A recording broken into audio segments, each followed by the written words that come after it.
శివాలయం యొక్క ప్రాకారము శివుడు, శివాలయం యొక్క గోపురము ఆలయ గోపురం ఉంటుంది, ఆ ఆలయ గోపురము శివుడు, ధ్వజస్తంభము శివుడు. మీరు లోపలికి వచ్చిన తర్వాత శివలింగం ఉన్నటువంటి ఆలయ గోపురము శివుడు, లోపల ఉన్న శివలింగము శివుడు, అర్చక స్వామి శివుడు, చండీశ్వరుడు శివుడు, బలిపీఠము శివుడు.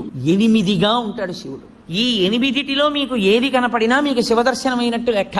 నేను గోడ ఒకటే చూశాననుకోండి, నేను శివదర్శనం చేసినట్టు. నేను ధ్వజం వంక చూశాననుకోండి, నాకు శివదర్శనం అయిపోయినట్టు. నేను గోపురం చూశాననుకోండి, నేను శివదర్శనం చేసేసినట్టు. నాకు అర్చకుడు కనపడ్డాడనుకోండి, శివదర్శనం చేసినట్టు. చండీశ్వర స్థానం దగ్గరికి వెళ్ళాడనుకోండి, శివదర్శనం చేసినట్టు. ఈ 8 చూశాడనుకోండి, పూర్ణంగా శివదర్శనం చేసినట్టు. ఎందుకంటే శివతత్వము ఎప్పుడూ అష్టమూర్తి తత్వంగానే వెడుతుంది, 8 అంకెకి కట్టుబడాలి శివతత్వం. అందుకని ఈ 8 యందు పరమశివుని యొక్క తేజస్సు ఉంటుంది. శివుడే 8గా ఉంటాడు.